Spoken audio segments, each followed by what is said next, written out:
ಹೆಚ್ಚಿನ ನಷ್ಟ ಆಗಿಲ್ಲ ಅಂದ್ರೂ ಕೂಡ ಆ ನಷ್ಟವನ್ನು ಸರಿದೂಗಿಸುವಂತಹ ಒಂದು ಕಾರ್ಯವನ್ನು ಕೂಡ ಅಂಗಾರಕ ಮಂಗಳ ಗ್ರಹ ನಿಮಗೆ ನಿರ್ಮಾಣವನ್ನ ಮಾಡ್ತಾರೆ. ಶನಿ ನಿಮಗೆ ಹಿಮ್ಮುಖ ಸಂಚಾರ ಮಾಡ್ತಾ ಇದ್ರು ಕೂಡ ಈ ಅಂಗಾರಕನ ಅನುಕೂಲದಿಂದ ನಿಮಗೆ ಏನಾಗ್ತದೆ, ಹೆಚ್ಚಿನ ನಷ್ಟ ಆಗಿಲ್ಲ ಅಂದ್ರೂ ಕೂಡ ಆ ನಷ್ಟ ಭರಿಸುವಂತಹ ಶಕ್ತಿ ಕೂಡ ನಿಮಗೆ ಇರ್ತದೆ.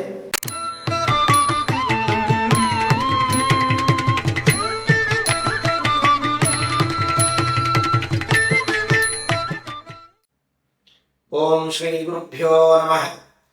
ಉಗ್ರಂ ವೀರಂ ಮಹಾವಿಷ್ಣುಂ ಜ್ವಲಂತಂ ಸರ್ವತೋಮುಖಂ ನೃಸಿಂಹವೇಷಂ ಭದ್ರಂ ಮೃತ್ಯುಮೃತ್ಯೋ ನಮಾಮ್ಯಹಂ.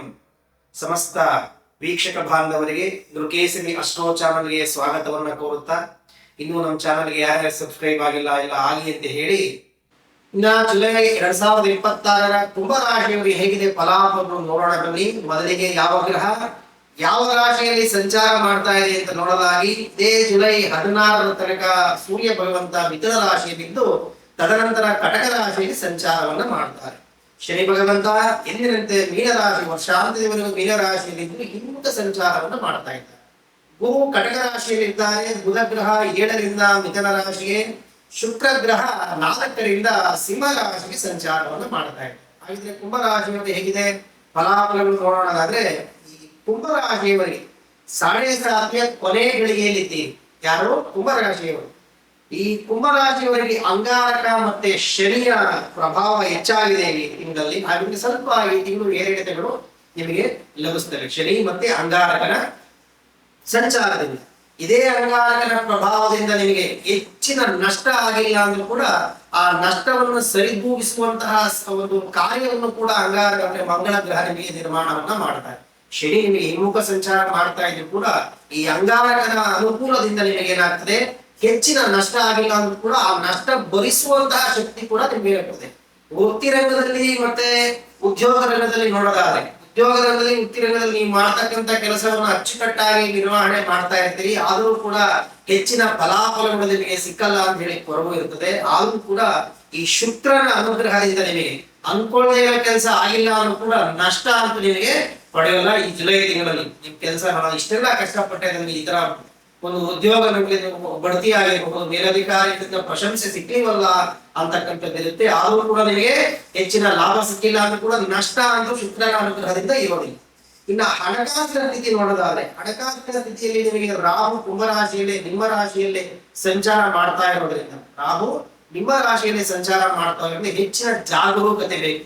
ಹೆಚ್ಚಿನ ಹೂಡಿಕೆಗಳನ್ನ ಮಾಡ್ತಕ್ಕಂಥದ್ದು ಅಥವಾ ಹೊಸ ಹೊಸ ಕಾರ್ಯವನ್ನ ಏನಾದ್ರು ಮಾಡ್ತೀವಿ ಅಂತ ಹೊರಟಿದ್ರೆ ಸ್ವಲ್ಪ ಜಾಗರೂಕತೆ ಇದೆ. ಈ ಹೇಳಿಕೆ ಮಾತನ್ನ ಕೇಳುವಂದ್ರೆ ಸ್ವಲ್ಪ ಬಿಡಬೇಕಾಗ್ತದೆ. ರಾಹು ಏನ್ ಮಾಡ್ತಾನೆ, ಎಲ್ಲವನ್ನ ಹಿಡಿದಿಟ್ಕೊಳ್ತಾರೆ. ಹಾಗಾಗಿ ಸ್ವಲ್ಪ ಹೇಳಿಕೆ ಮಾತನ್ನ ಕೇಳ್ತಕ್ಕಂಥದ್ದು ಬಿಡ್ತಕ್ಕಂಥದ್ದು. ಸ್ವಂತ ಬುದ್ಧಿಯಿಂದ ನೀವು ಶ್ರದ್ಧೆಯಿಂದ ಸ್ವಂತ ಬುದ್ಧಿಯಿಂದ ಯಾವ ಕೆಲಸ ಮಾಡ್ತೀವಿ ಕೂಡ ನಿಮ್ಮ ರಾಶಿಯಾಧಿಪತಿಯ ಅನುಗ್ರಹದಿಂದ ನಿಮಗೆ ಅನುಕೂಲಗಳು ಆಗುವಂತ ಸಂದರ್ಭ ನಿರ್ಮಾಣ ಆಗ್ತದೆ. ಇನ್ನ ಆರೋಗ್ಯದ ಕಡೆ ನೋಡೋದಾದ್ರೆ, ಆರೋಗ್ಯದಲ್ಲಿ ಕೇತು ಸಿಂಹರಾಶಿ ನಿಮ್ಮ ರಾಶಿಯಿಂದ ಕೇತು ಸಿಂಹರಾಶಿಗೆ ಹಿಮ್ಮುಖವಾದ ಸಂಚಾರ ಮಾಡ್ತಾ ಇರೋದ್ರಿಂದ ಸ್ವಲ್ಪ ಮಾನಸಿಕವಾದಂತ ಒತ್ತಡ ನಿರ್ಮಾಣ ಆಗ್ತದೆ. ಹುಷಾರಾಗಿರಿ, ಜಾಗರೂಕತೆಯಲ್ಲಿರಿ. ಇನ್ನು ವಿದ್ಯಾರ್ಥಿ ಜೀವನಕ್ಕೆ ನೋಡೋದಾದ್ರೆ, ನಿಮಗೂ ಕೂಡ ಹೆಚ್ಚಿನ ಯಶಸ್ಸು ಬೇಕಾ, ಜಾಗರೂಕತೆಯಲ್ಲಿರಿ. ಹಾಗೆ ಹೆಚ್ಚಿನ ಶ್ರದ್ಧೆಯಿಂದ ಕಾನ್ಸಂಟ್ರೇಷನ್ ಇಂದ, ಅಂದ್ರೆ ನೀವು ಓದುವಂತ ಒಂದು ಕೆಲಸವನ್ನ ಅತ್ಯಂತ ಶ್ರದ್ಧೆಯಿಂದ ಮಾಡಿ ಅದರಿಂದ ಹೆಚ್ಚಿನ ಲಾಭ ಸಿಗುತ್ತೆ.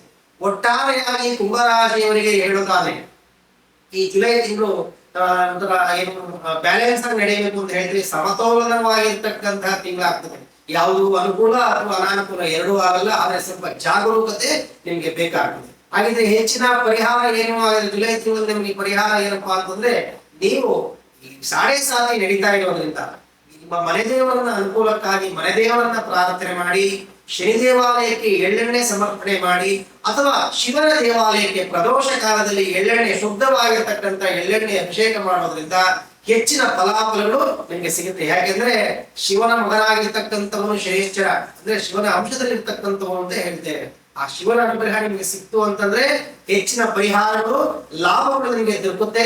ಒಳ್ಳೆಯದಾಗಲಿ, ಶುಭವಾಗಲಿ.